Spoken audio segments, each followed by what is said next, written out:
quick, let me show you how to fade and crossfade your footage in Adobe Premiere Pro. Step 1.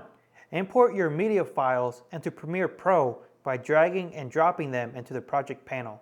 Step 2. To add a video fade, simply right-click at either the beginning or the end of the clip and select Apply Default Transitions. The default transition is typically a cross dissolve, which will create a smooth fade transition. Step 3. To crossfade between the two video clips, again, apply the default video transition by right-clicking in between two clips and select Apply Default Transitions. Step 4. To control the length of your crossfade, adjust the duration of the effect by dragging the ends of the effect. Step 5. Preview your project to make sure your video fades and crossfades look the way you want. And last second tip, you can also add audio crossfades by doing the same process.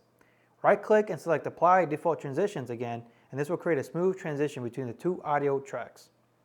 Hope this video helped you guys. Make sure to like this video for more real quick content. Peace.